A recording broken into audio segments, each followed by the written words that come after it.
আসসালামু আলাইকুম। আজকে ঝিঙ্গা দিয়ে বাটা মাছ রান্না করব। রেসিপিটি দেখার জন্য আমার সাথেই থাকুন। প্রথমে আমি ঝিঙ্গাগুলোকে ছিলে নেব। আর এই তো বাটা মাছ। বাটা মাছটা কিন্তু অনেক বেশি তাজা। আর আমি এরকম একটা ছিলুনি দিয়ে শসা ছিলুনি দিয়ে ঝিঙ্গাটাকে ছিলবো। এভাবে ছিললে কিন্তু ঝিঙ্গাটা সহজে ছিলা যায়।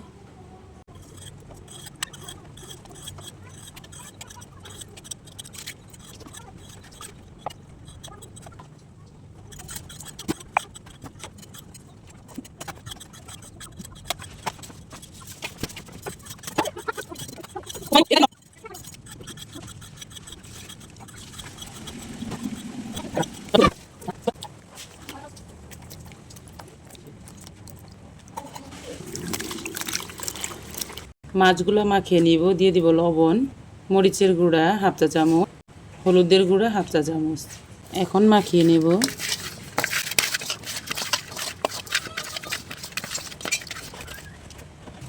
এখন একটা কড়াইয়ের ভিতরে সয়াবিন তেল দিয়ে দিব পর্যাপ্ত পরিমাণ। আজকে কিন্তু এই ঝিঙ্গাটা ট্রেডিশনাল স্টাইলে রান্না করব।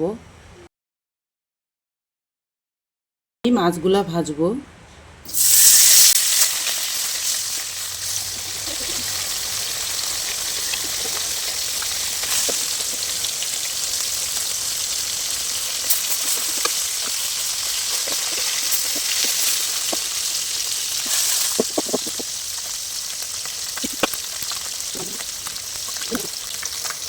মাছগুলা ভাজা হয়ে গেছে, উঠিয়ে নিচ্ছি।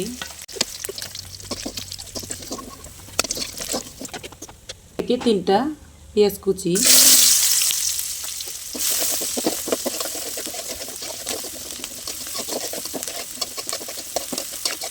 এক চা চামচ লবণ, এক চা চামচ ধনিয়ার গুঁড়া, হাফ চা চামচ মরিচের গুঁড়া, হাফ চা চামচ হলুদের গুঁড়া।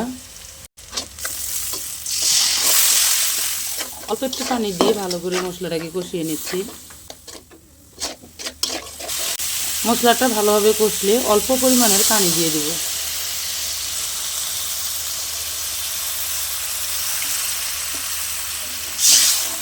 ঠিক এতটুকু, মানে 1 কাপ পরিমাণের। এই পানিটা বলক চলে আসলে আজকে কিন্তু ঝিঙ্গাটা রান্না করব। আমি ঝিঙ্গাটাকে কষাচ্ছি না, যাতে করে সিদ্ধ হয়ে থাকে। আর এটা খুবই কচি, যাতে সবুজ কালারটা চলে না যায়। হালকা একটু রান্না করে নিলেই কিন্তু রান্নাটা হয়ে যাবে। তার জন্য মশলাটাতে আগে বলক তুলে নিচ্ছি।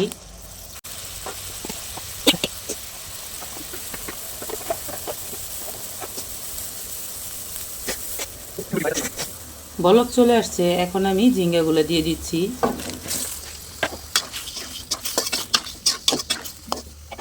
এখন ঢাকনা দিয়ে ঢেকে দেব। যখনই বলক চলে আসবে ঠিক তখনই একটু নাড়াচাড়া করে দেব। আর মাত্র 3 থেকে 4 মিনিটের ভিতরে কিন্তু এটা রান্না করা হয়ে যাবে। এখন আমি উপর দিয়ে কাঁচামরিচ দিয়ে দিব।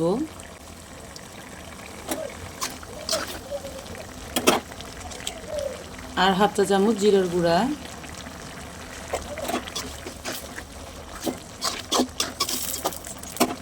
আর এখন মাছগুলো দিয়ে দিব।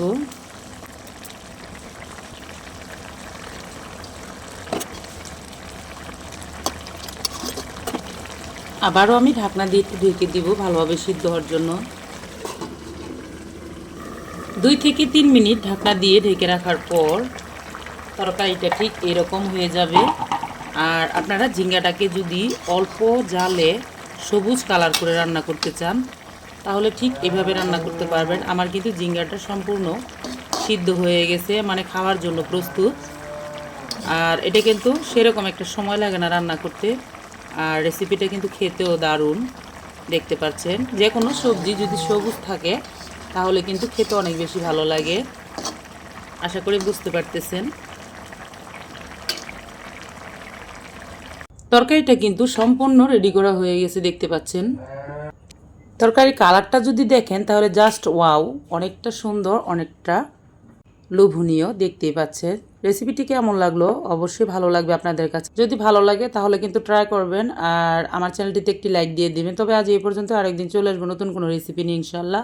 ততক্ষণ পর্যন্ত সকলে ভালো থাকবেন। সকলকে জানাই অসংখ্য ধন্যবাদ। আল্লাহ হাফেজ।